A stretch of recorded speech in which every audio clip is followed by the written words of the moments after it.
I moved to San Francisco in 1986 when I was 23, and the epidemic was sort of in full swing. And throughout the epidemic, I collected the obituaries of people that I know who died of AIDS, and I have a folder that has 120 obituaries in it. And so I'm using that as the basis for a memoir about AIDS. And so what I'm going to read tonight is a story from that collection. It's sort of a condensed version of one story. And it's called simply Andy Rosen. I met Andy Rosen one night in the early 90s in a sex club. Blow Buddies, it's called. It's still around, very subtly named, I like to think. Like, what do you do with your buddies when you get there? For the men in this room who have been living under a rock for the past 20 years and don't know about it, it's on Harrison at 5th. And it's open tonight. Back then, it was dimly lit, seedy, and packed with shirtless men. The whole place reeked of sweat and poppers, and the faint whiff of somebody somewhere smoking a joint. The thumping music was punctuated by the unmistakable grunts of hundreds of guys pairing up and getting off.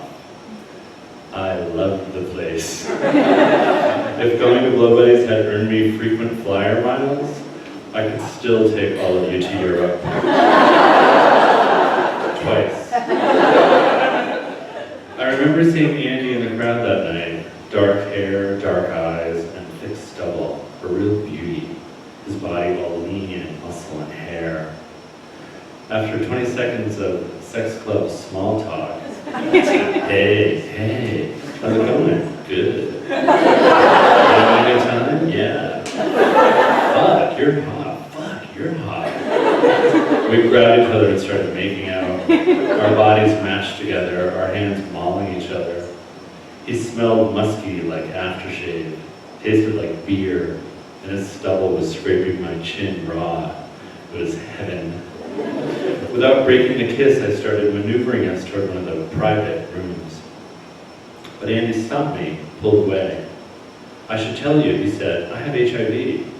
Oh, who doesn't, I said, grabbing him and kissing him again.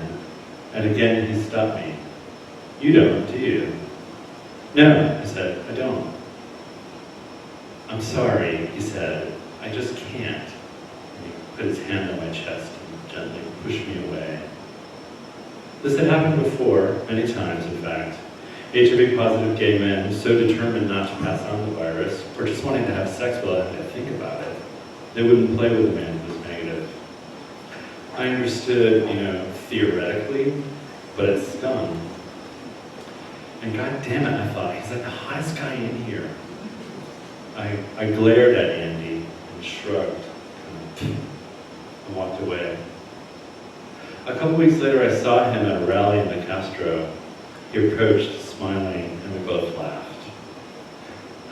Can't we just mess around a little? I asked, but we never did. The canyon that existed between us as HIV-positive and HIV-negative gay men could not be breached. Andy, I came to learn, was the spokesperson for an AIDS organization, the perfect job for him. I heard him speak at many rallies, and he never needed volume or hyperbole to make a point. He was so articulate and attractive and had such charisma. People were naturally drawn to him. Even his voice was sexy, this deep velvety purr that would wrap itself around you and tug you toward him. I loved running into him just to hear him say my name. Hey there, Patrick. So, looking up at me with those big eyes. With that simple greeting, I'd have to turn my head away, so flustered I couldn't even look at him. Why is this beautiful creature at home in my bed, I would think. Can't he see I'm the right man for him? That we would make such a great couple? He could not. Over the next few years, my heart-pounding crush finally morphed into something easier. I still lusted for Andy, but it didn't leave me rattled and panting. I'd also come to really like him as a person. Imagine that. And I accepted that would have to be enough. I don't remember how much time passed before I saw Andy at Blow Buddies again. 2 or 3 years maybe, but I recognized him immediately. Skeletal though he was, He lost 30 pounds.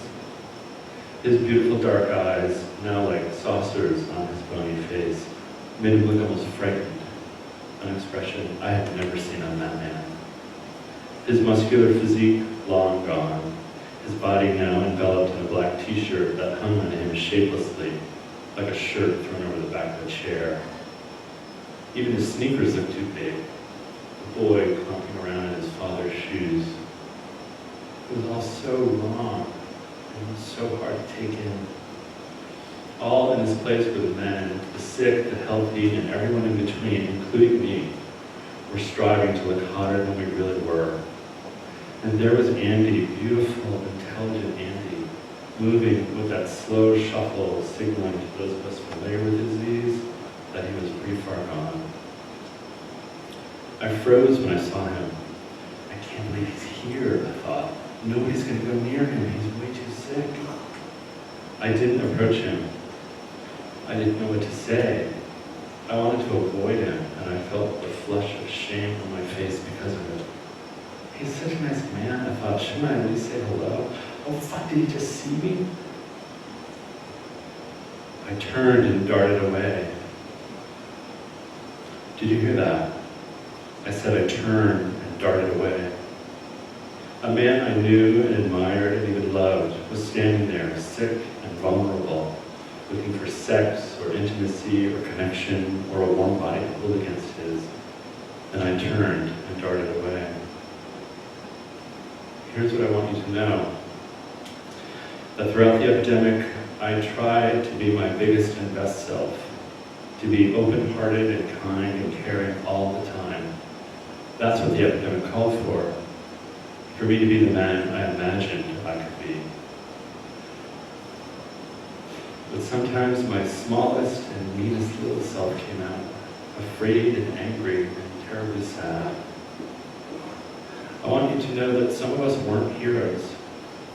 We marched in the streets, stomped our black army boots, and shouted, "Act up, fight back, fight AIDS!"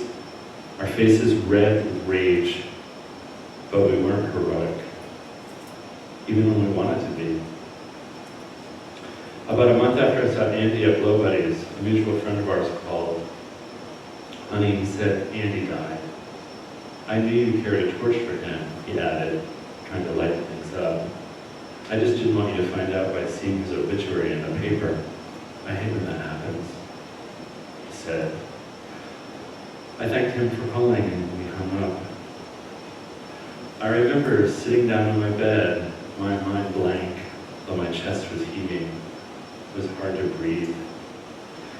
And then, and I don't know how else to say this, but I felt like I wasn't there. Like, there was a Patrick in that room already, it just wasn't me. I was somewhere else, watching a movie about a very sad man sitting on a bed, trying desperately to figure out what to do next. Even though I didn't have HIV, I was sure this epidemic was going to swallow me whole anyway, and that I would disappear, just like all the men around me were disappearing. Just like Andy Rose disappeared.